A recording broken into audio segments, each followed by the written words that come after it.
Well, hello and welcome to yet another episode of DeeTALKS. We have another one of our former bass players here today. I mean, there's going to be many bass players on this show, I'm guessing, because we had a lot. But this one is a special one. It's our Chinese bass player, Zhong. Zhong, how are you doing? Hey, what's up, Mike? Cheers from Beijing. Cheers. How's life right now? How's your situation? What's new? Okay. It's like in Beijing, it's like the lockdowns happens, I think, as the first in the world. I think is the lockdowns between like from January in general to June. So it's like from June, everything starting like very slow, like functional, and I think I think now it's kind of the normality is just back. So like everything's works well. So concert or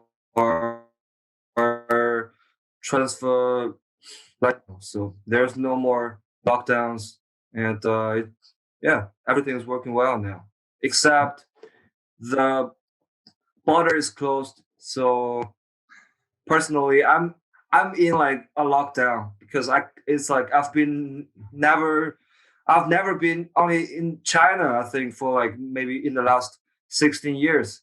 I mean, it's like I've been the whole year I've been like just in China, so I never experienced this. So I get enough time to comfort myself, like everybody else. So well, it's the same for me though. It's the same for me also. I'm just in home in Austria all the time, basically like a whole year. But it's kind of nice for a change after 17 years of touring, basically, to just have like a year off. As much as it sucks, it also gives me a bit of time to relax for once. It's kind of okay. So Zhong, what did you eat today? I just eat some like I just cooked like some pork ribs with bamboos and chili. So sounds like I was hoping for some Chinese dishes. I was hoping for something more crazy, like everything we ate in China was so crazy.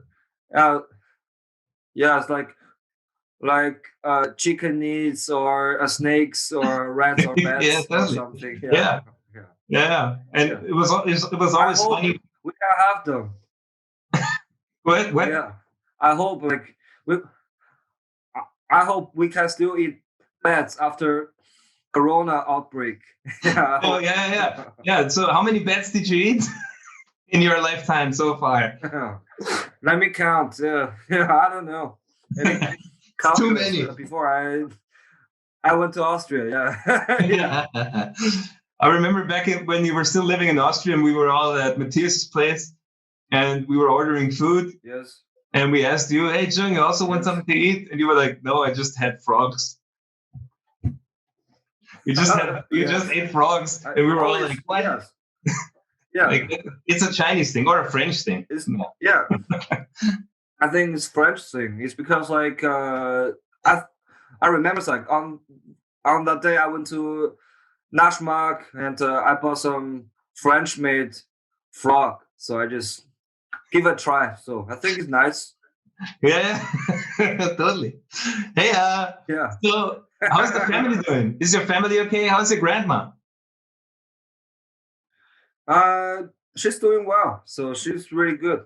Yeah. So, and I think she's stopping wearing the shirt of mine. Don't mess with China. I remember. I loved it. That was one of the highlights of the China tour. Seeing your grandma with the "Don't Mess with China" T-shirt. Yeah, that was awesome.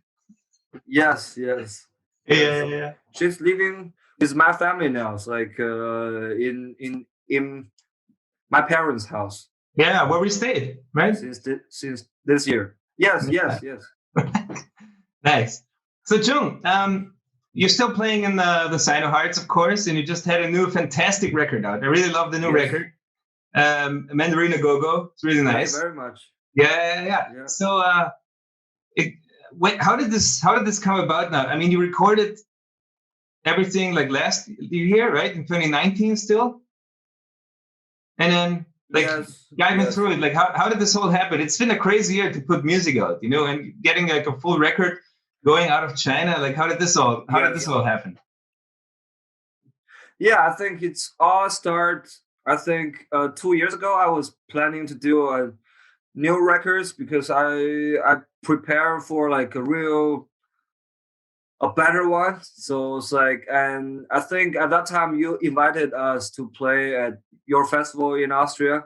Like in between, I checked with everybody who's experienced like how the musician tour abroad as a Chinese band, which I never experienced before.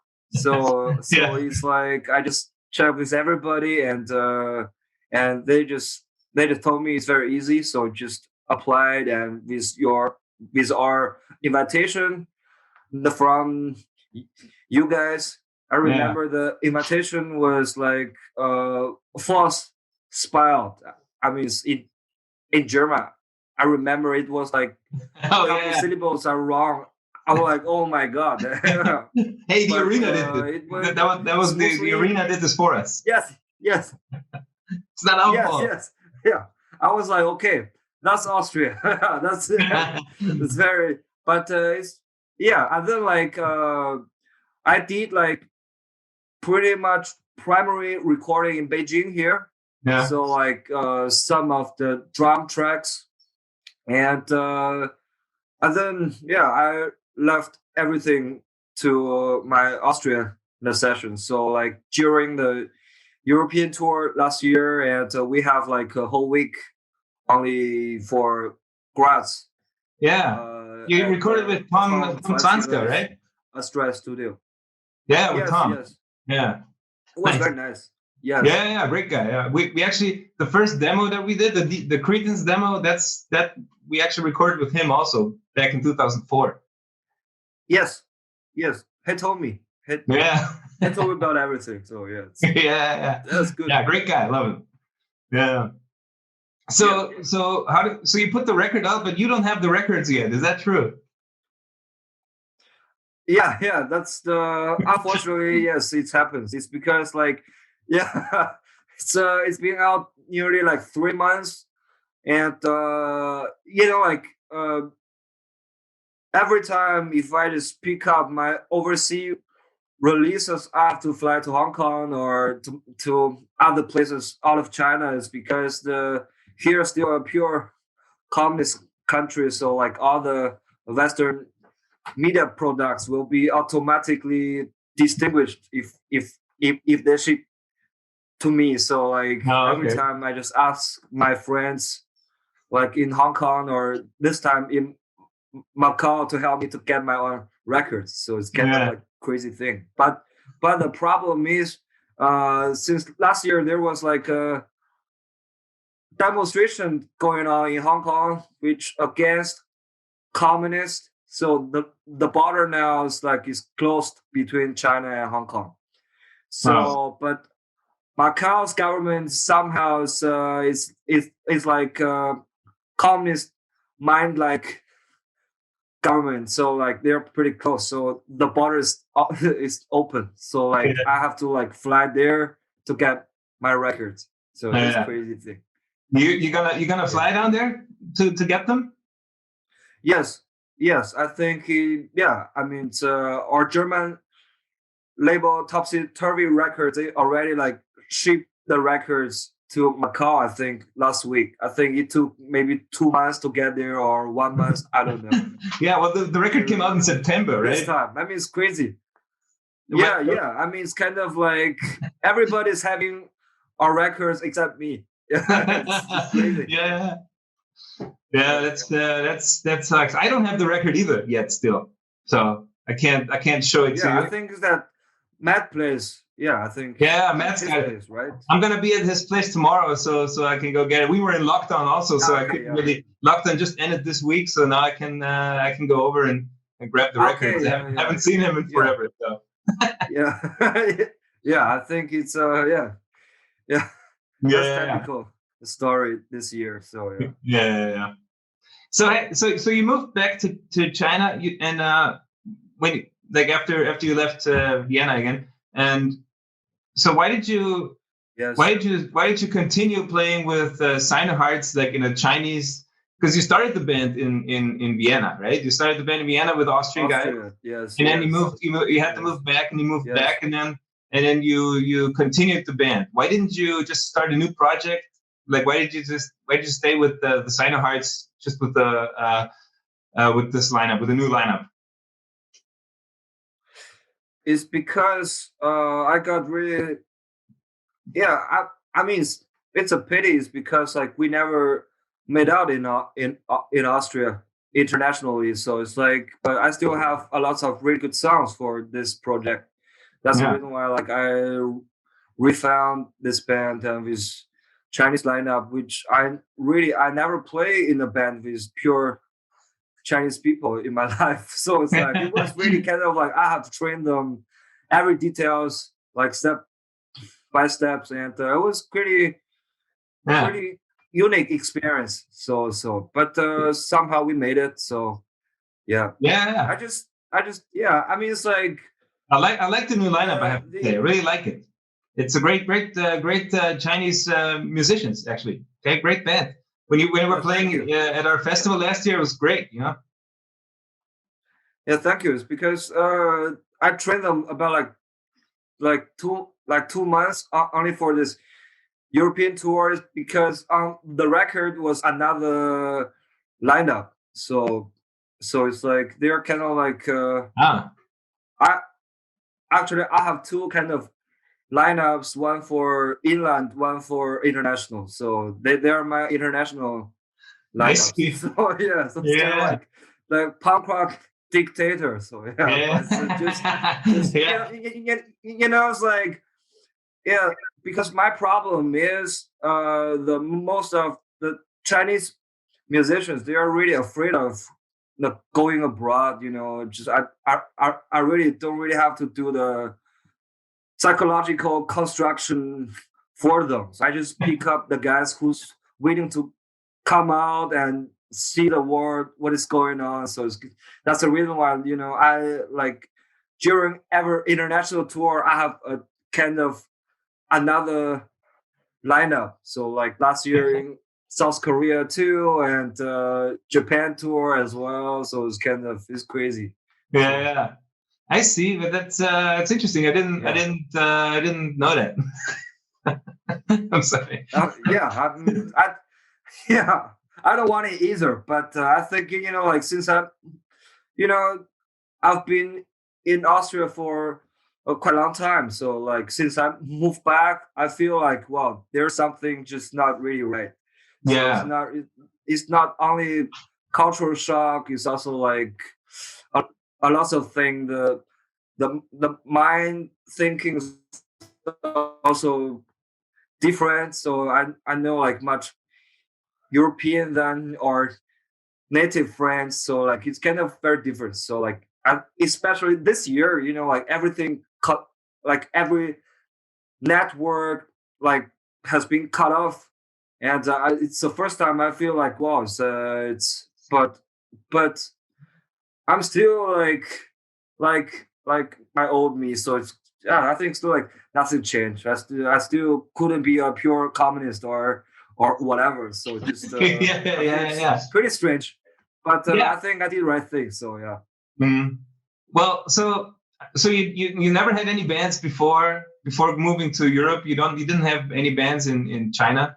Did you actually? Well, because you said I you didn't play have my own bands at that time. Yes, I didn't have my own band at that time. I just help out with my friends' bands, and yes, on bass or on guitar. Yes, but it was like 16 years ago, or 18 years ago or something. So I mean, it's kind of interesting, you know. I mean, you lived in Beijing all the time, or like close to there, right? Yes. So how did you get into, like, when and how did you discover like all this punk rock stuff, and like when did you like discover all this? Yeah, when did you get into all that? To me, it was I think it back from my junior schools. Like at that time, my family was like living in a border between China and Hong Kong. Is the Shenzhen. We already played there. Yeah. So my father, he works at the nuclear power station. So like every weekend, yeah, you know, like my father is atomic power station designer or something. He's like designed the infrastructure of everything's. Yeah. So not kind of not like Homer Simpson. So I don't really know. Yeah. And the first time I went to Hong Kong was like in my junior school, about like maybe 11 years old or something. So like, this the word is only the different language. So and then I discovered Beatles, Rolling Stones from there, and also I love like a lot of like Hong Kong bands at that time. So like especially there was a beat scene in the 60s in Hong Kong. So like they covering the Beatles, like garage bands at that time. So like it's all start from there. And then, but also, luckily, I always not studied classic music, so I can pick up the instruments not really hard. So I can learn everything from there. So, and then like back to China, I find out there was kind of like in Russia, there was like a kind of black market for only records or junks from the Western countries. You know, you can find like everything, like secondhand clothes, secondhand records, but they're all just junks. So you have to pick up like everything on your own. So I remember like, especially for the record picking. So like from very young, I know like which genre belongs to which kind of cover. So it's because like in the same box of CDs, you might find like Michael Jackson and some Arabian folk songs or some Japanese songs and suddenly the Sex Pistols or something. You know, like it's all mixed up. No one really cares. You know, it was pretty strange. It's foreign music. It's just a box of foreign music. Yes, and then like everything's mixed up. And last year, I even find out a record of Skeptic Electric. Oh no way! Yes, in China, yes, their first records. I was like, what the fuck? Yeah. Only about like maybe 10 cents euro or something. Yes. But that's the kind of price you have to pay for them here. Also, that's okay. Yeah. Yes, it's kind of the same thing. Yeah. I think like the mainly smuggled records are from the Japan. It's because the Japanese record company, their system are not factories. So like we got a lot of like Japanese pressed vinyls or CDs for very cheap price. Oh, Zhong, I think we're losing you. Uh-oh.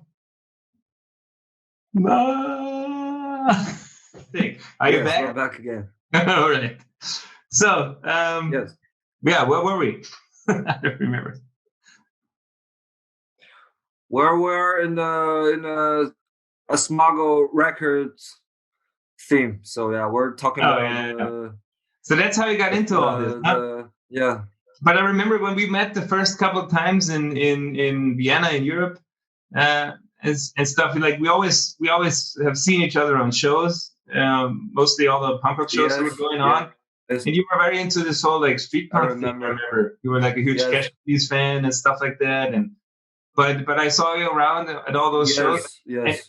And I don't actually remember how we how we actually connected. Like how we of course we were always at the same shows. We said hi and whatever, and we started talking. But I don't remember when we actually got to be like friends and stuff like that. Like when we actually go like, hey, let's get Zhong for our 2012 European tour. Like let's ask him out. Like I don't remember how that happened. I think Matthias was kind of asking you to join us on tour. Was that true? I think it was you. And he's frozen again. But I think it was you. I think that's what he said. The Chinese internet, huh? They don't want you talking to the Austrian. Is that true? Yes, I think they're just like spying on me like all the time. Yeah, and this time they could understand it's because I'm speaking English, so not German anymore. So oh yeah. Watching me. So, yeah, that's true. So okay, I actually approached you for the tour. But I think, we talked about this beforehand with Matthias, and I think Matthias, it was actually his idea to like get you in. He pitched you. Okay, really? Okay, really. I didn't know it because I remember like you messaged me also like Adrian, all kind of good bass player in the scene on Facebook, and I think, and then he told me he didn't have the time, so like. And then I agreed with it, and I think we actually spontaneously met on the street in Vienna. I remember. Oh yeah. Yeah, I think like you went to like you went to some kind of like pharmacy on the 5th district, and I just met you on the street. I was like, okay, yeah, it's Mike. Yeah. You're the tomato. Yeah, I remember that. Yeah, and then like afterwards, I find out Matt is kind of my neighbor, so like we live like pretty close. So yeah, totally. It was just a 5-minute walk, not even. Yes, yeah, and then like and I remember we meet up at Shamrock for some beer. So and then we set the tour. So. Yeah, totally. So 2012, a month long, or how long was it? I think it was 4 weeks or 3.5 weeks or something. And all over Europe, basically, yeah, I think it was like almost, there was, that was. Was that your first time like traveling across Europe? So. What? Yes. It was my first time. It was like a dream. So, and yeah. It's a nice, unique experience. So like such a long learns different cultures for Chinese amateur. So it's I think it's very interesting. Yeah, it was a great tour. It ended kind of freakish, but it was cool shows. We did lots of shows. We started in Italy. We went to Switzerland, I think. We did France, and then like Belgium and Netherlands, Germany, right? I think. Yeah. Yeah, it was great. And then it was a long journey. Yeah, and then I cut my hand. Remember when I fell off the table, pretty drunk, in Essen, in Germany, at Freak Show Bar? Yes. I cut my hand, and I had to get like 6 stitches. And Matt went to hospital. He couldn't feel his legs anymore. Went to the stage diving. Yeah. It was the tour I stopped stage diving. That's for sure. Yeah. Are you frozen again? It's 2020, so I think everybody get used to weird stuff. Bad connection. Yeah, totally. And they all have time. You all have time. Don't worry. Yes. Yeah. So 2012, that was a tour. Kalle was driving us all the way, and yes. Towards the end, I had the hand like in bandages, and Matthias couldn't feel his legs. Right, he had like a nerve like cramped in the back somewhere, or what was it? And then in Berlin, right when we were playing the Ramones Museum, I remember. Yes. Yeah, yes. like on stage, he turned like at the Ramones Museum. He turned to me, going like, I can't feel my legs. Like, okay, what? What? Yes. This is a crazy problem. Like, it's not like, hey, yes. my monitor is off. This is something that I'm used to, but like I can't feel my legs. What's that? Yeah, and then we rushed into the hospital after, and then we actually were supposed to play that night also. Remember at DeeCracks, another venue in Berlin. Yes. So we didn't do that. Yeah. Yes, I remember that. Yeah, and then we had to cancel the rest of the shows. There was 4 shows left or so. Yeah, totally. Yeah, we did the jam session, and then we had to cancel 4 shows and drive home. With 2 or 3, the last 2 or 3. I remember that. We were too beat up from 3 weeks of touring. Yes. Yeah. That was crazy. So what was your favorite?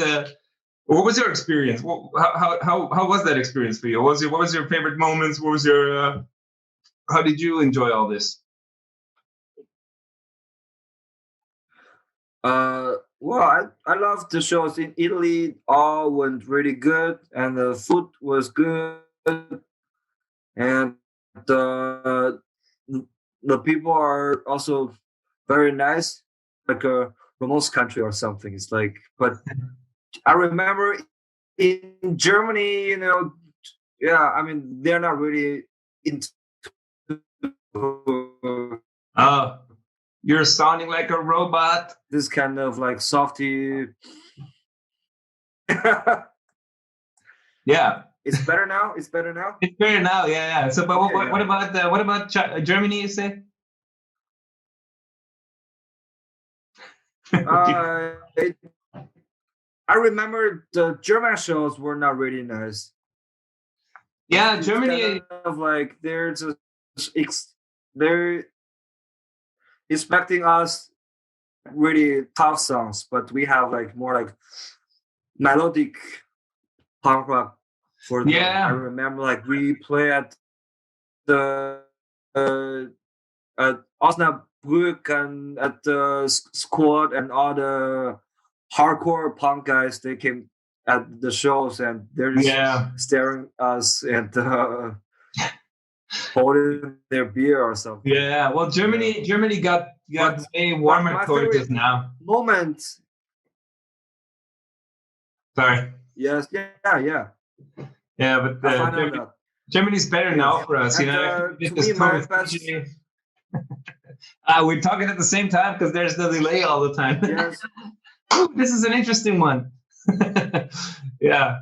So yeah, but Germany's way better now, and we really play Germany a lot now, and it's great, But 8 years ago it was still tough for us to get a good crowd there and to get the people into what we do, Yes, it's better now. I remember that. Yes.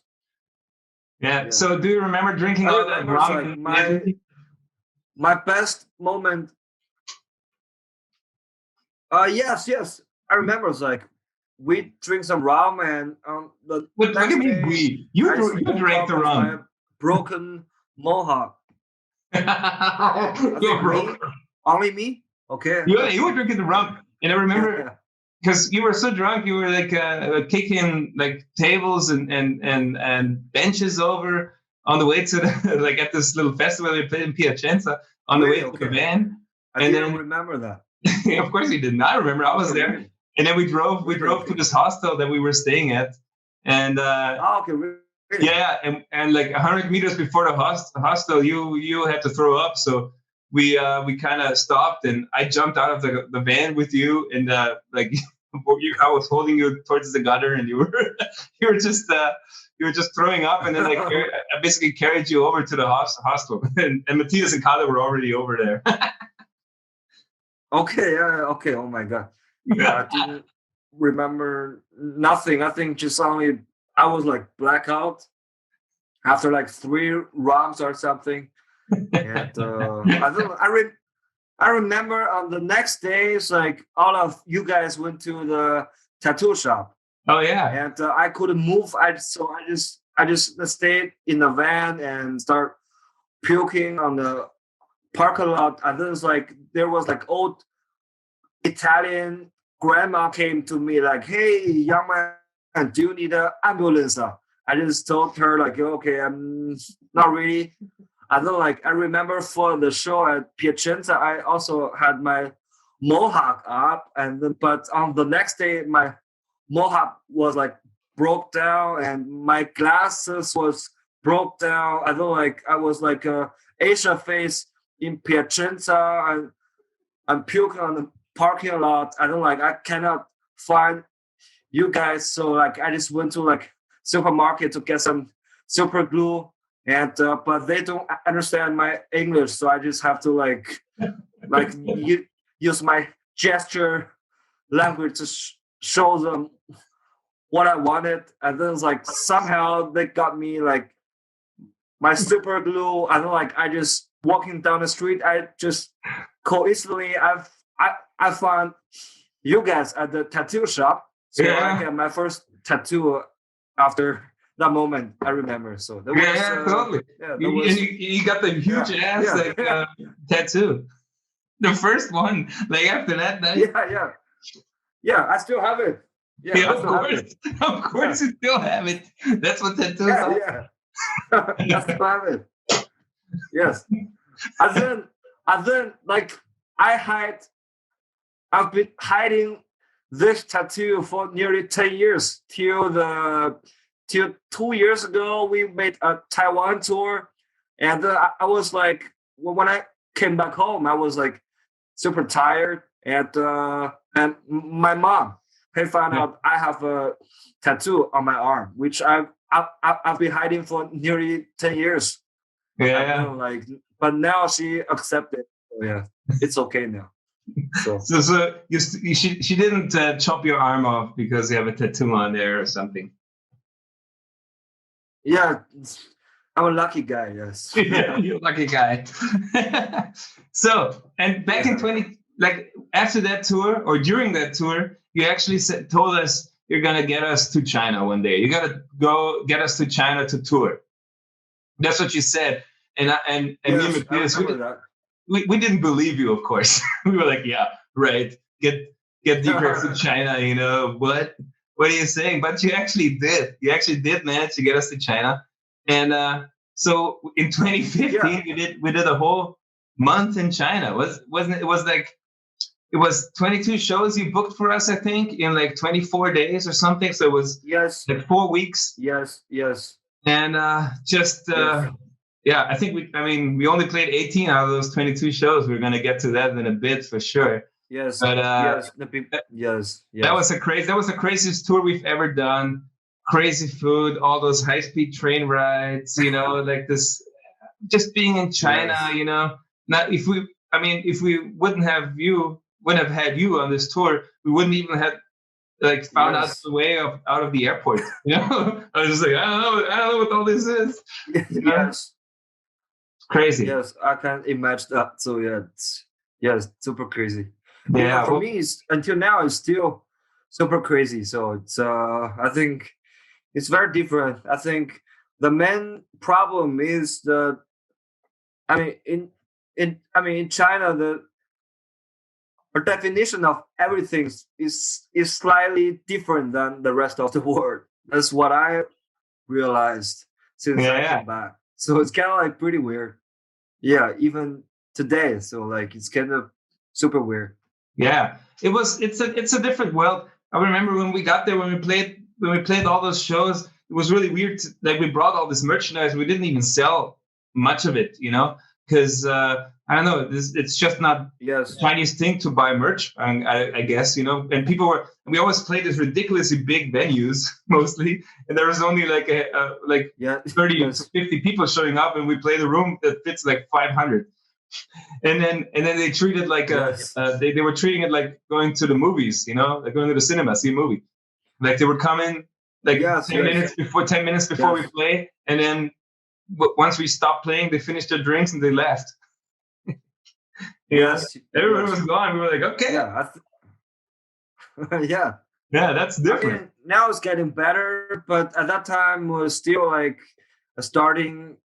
Like, I mean, until now, you know, as my experience or what I thought is, you know, in mainland China, they don't really have a traditional rock and roll history. Yeah. And then it's like I think until now they still treat like the going to a concert is kind of like a middle class entertaining activity or something. Yeah, I think it's pretty strange. I think it's pretty strange. Yes, but now it's getting better. Is because like in big cities, there are really more and more young bands came out and draw the young kids to the show. A little bit like maybe 20 years ago in the Western countries or something. Yeah, so it's getting better now. Yeah, I mean, some of the shows were good. I remember. I remember some surprisingly shows in like the countryside somewhere. But also like the Beijing shows were great. Besides the second to last show, remember when my snare broke and there was no more snare around, and then I had to play. Yes. We that was like the second song in or something, and then we had to play, or I had to play on just the toms, the floor tom. Oh, just on the floor tom. This is the worst show we've ever played, and I mean. Kalle still thinks it's his favorite show he ever saw us play, because I think it was the most hilarious he ever saw this, you know. Yeah. This was just crazy. Yeah. I don't know, but we did it. I just pat myself on the back a little bit, or all of us. We could all pat ourselves on the back for actually going through with it. We actually played the whole show with no snare. Yeah, so that was a bad show, but still, people were coming. Yes.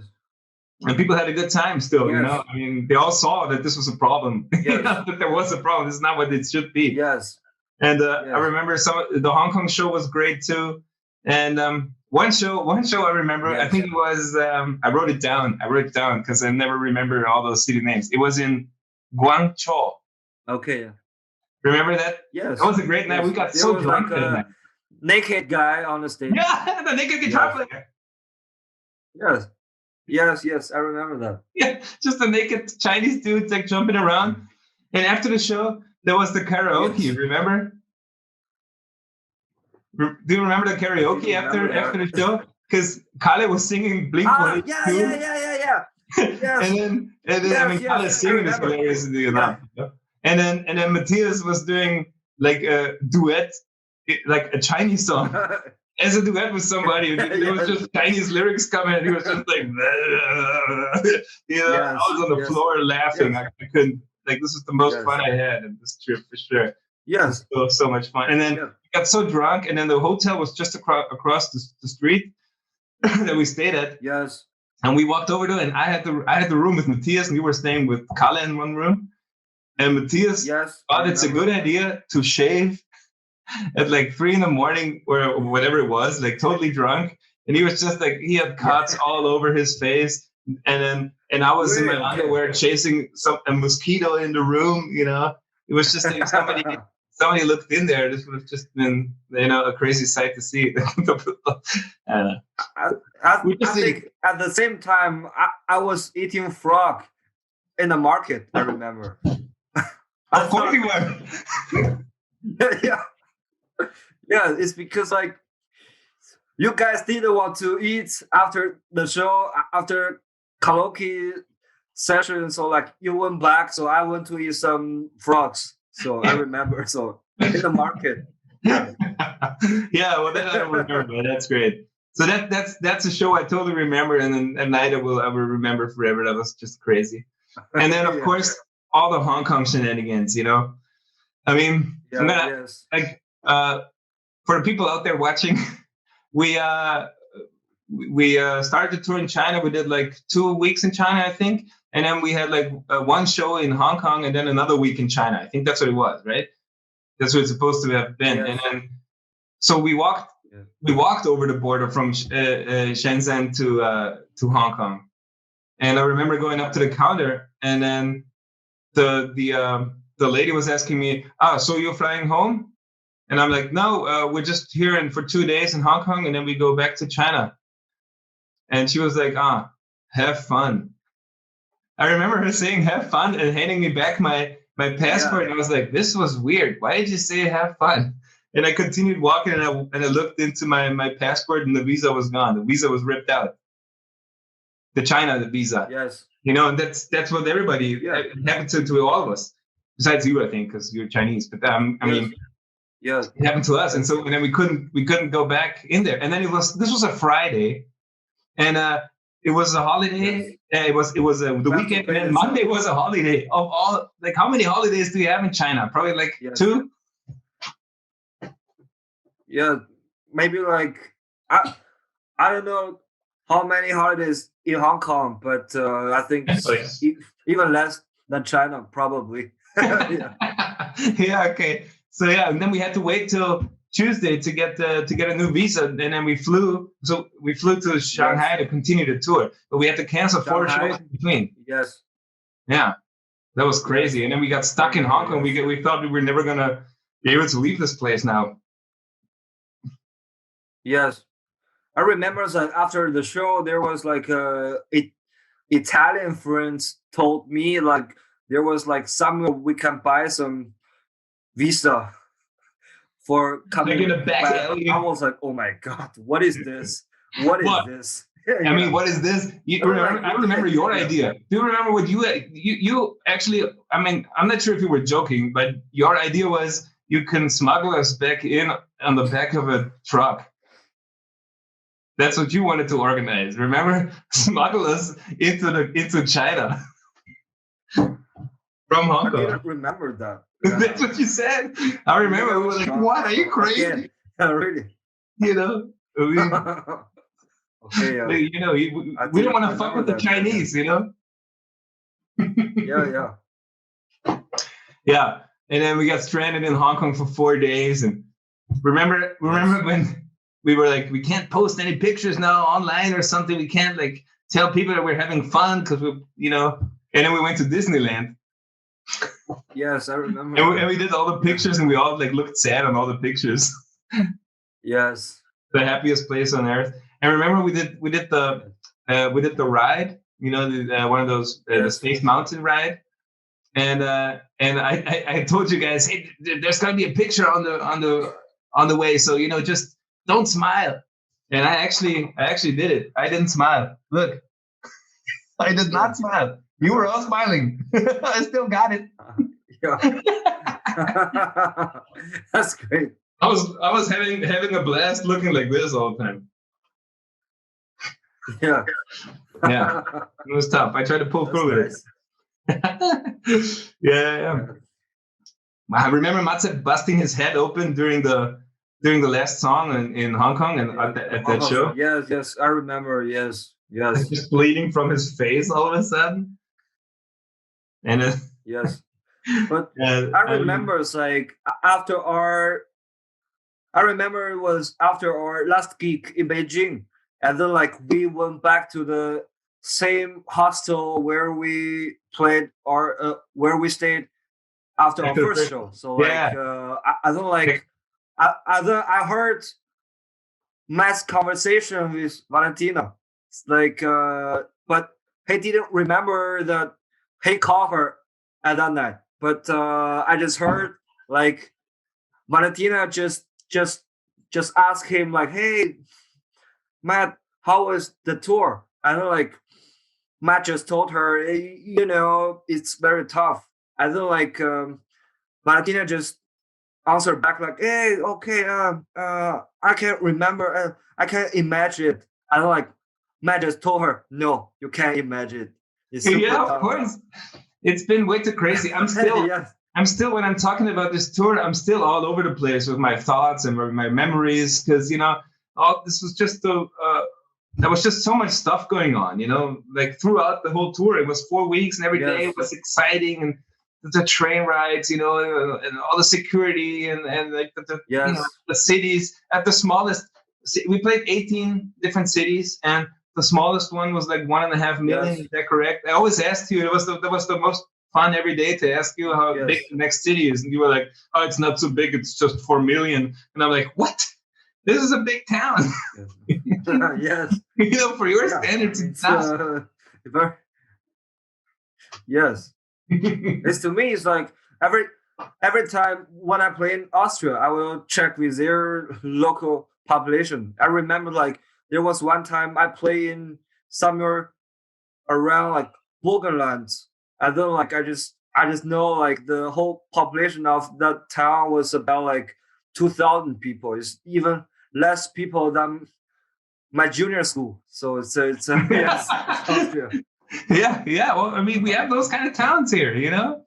What can I say? Yeah, but by the way, Matthias, right? Matthias, I told him I'm gonna interview you today, or I'm gonna have you on here today, and he wanted to ask you some questions also. And the first one was, did you actually ever get this UK visa? No, still not. Still not. So yeah. I hope in the future. Yes. This is crazy. Remember? It's easy. It's That was 2014, right? Like, yes, I remember it. I think the problem was like it's like in Austria, I couldn't apply my stuff like directly at the embassy. I have to apply it through some kind of like company. But in China, I can just apply it easier than in Europe. It's because like you guys don't really need a visa. So like, the British system, they don't really have a appropriate system for Austria, like for the non-Austrian citizens. Mm-hmm. So that was really hard. But since last year, since I moved back, I just found out the visa things is not a thing anymore. So it's very easy. So as long as I have enough money on my account, and it's okay. So everything's fine. So, but in Austria, it doesn't count. So I have to do the translation thing, this and that, and then I got rejection. So it's like unbelievable. Yeah.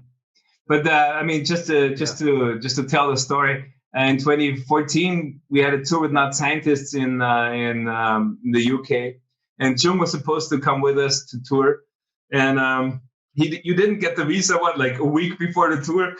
You were like, I don't get the visa. Yes.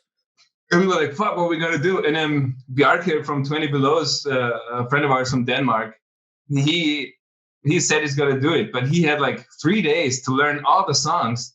And we couldn't practice at all with him. We just met at Crossbone Fest in Belgium, which was the first show of the tour before like heading over to the UK. And he played fine. I mean, he didn't sing, but I mean, of course, he was very stressed out playing.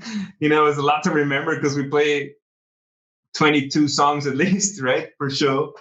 And so it was a lot to learn from him. But kudos, Bjarke, thanks for doing this, and thanks for helping us. Thank you. Yeah, that was great. Yeah, it's a bummer you couldn't come, but we were also very late in realizing that you actually need a visa. This skipped all of our minds at first. It's a bummer. So yeah, because we don't need one, so we were like, oh yeah, it's still. Yeah. So and Matze also wants to ask what's your favorite food? He only said favorite food. So maybe you can go favorite European food and favorite Chinese food. Okay. I think. Well, when I was in Vienna, I always went to eat spare ribs. Yeah, and it was very good. Yes, spare ribs is nice. I couldn't be a vegetarian or vegan. As a Chinese guy, I think it's impossible. But spare rib is nice. I remember when we were in China. Kalle is vegetarian, right? And you were like, Kalle, yes. In China, there is no vegetarians. The vegetarians are either Muslims, monks, or idiots. Yes. That's what you said. Yes. And I was asking Kalle, hey, Kalle, you're not a monk and you're not a Muslim, right? And he's like, yeah. I'm like, okay. Yeah, it's great. Okay. That was just great. Yeah, I remember. It's like, and I think my favorite Asian food probably like ramens. Like every time when I was in Japan, I like ramen every time, and in China too. Like, but these different kind of ramen, but it's good.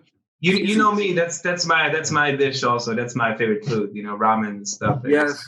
I can do this all the time. But yeah, right on. So, Zhong, let's close this by the last question. And okay. So overall, your experience with like being part of DeeCracks and just playing with us and touring, and we miss you here in Vienna. I have to say, like, you know, we talk about you too. We talk about you quite often. We remember you fondly here, but it's very sad that you can't be here with us all the time. But but how was DeeCracks for you? How did this? Would you come back if we need you? Would you invite us to China again? I mean, I can do both. It's because I actually I planned, like, since I moved back, I planned, like, I'm gonna do like 3 records. I don't, like, I moved back to Europe. I don't, like, now I'm kind of approaching this kind of plan, because now I'm doing like the 3rd records now. I don't, like, last year was also a breakthrough to me financially, because last year I sold the copyrights to, like, Chinese Universal, kind of super huge record company. So I just leaving from the music at that time. So, like, it was like, because I never earned anything from playing music in Europe, but in China, like, I got like some decent amount of money, and then, like, I'm saving it for recording and everything, and, like, I may get the same amount of money, like, from Mandarin, a global Chinese edition. So I don't, like, I have, I can be back in Austria. It's like, if the coronavirus is gone, so it's if the borders reopen, yes, I can come over to you guys. And also, I mean, to me, what DeeCracks brings me, it's a way of, I think it's a way of life. I think it's kind of like it's like a way of being what you are, or a way of doing what you want. I mean, it's like it's kind of like a core spirit of rock music or general music lovers. I mean, it's like we're all kind of like very street guys. If we're doing this, we are gonna do it at our best, and, like, we just put everything on this thing, on this.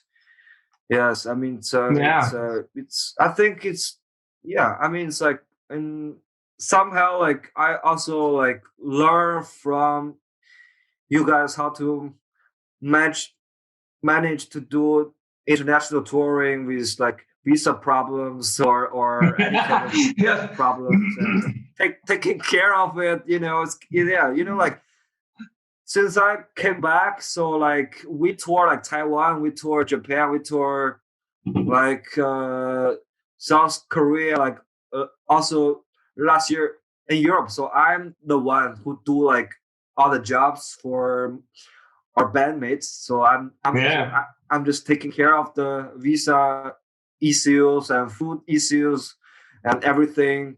And I know how that goes. I mean, it's I mean, it's and then it's like, we're all, like, pure music fans. We're, like, freaks. Yes, I mean, it's like, I barely see anyone like us. I mean, in China or generally, like, in Eastern Asia, except in Japan. I barely see people like us. I mean, to me, it's also very, I mean, my experience very unique. So I cannot share with my Chinese friends. It's because if I share with them, they will hate me because I'm not a communist. Or I don't believe in their beliefs. So yeah, I mean, it's like yeah, I mean, it's like just as we always cover the song, do everything you want. It's like I You love do anything you want to do, for sure. Yeah. Well, I mean, thanks for being part of what we do, and thanks for opening the door to China for us. Thanks for as always. Just thanks for being a good friend, and thanks for keeping the spirit alive in China as we do here in Europe. But right on. Hey, Zhong, thanks for being part of the show. I'll be back. Yeah, please come back. Thanks for being part of the show. We'll stick around. We'll talk some more. Well, let's say goodbye. And thank you guys for watching one more time. And see you at the next show. Bye, guys.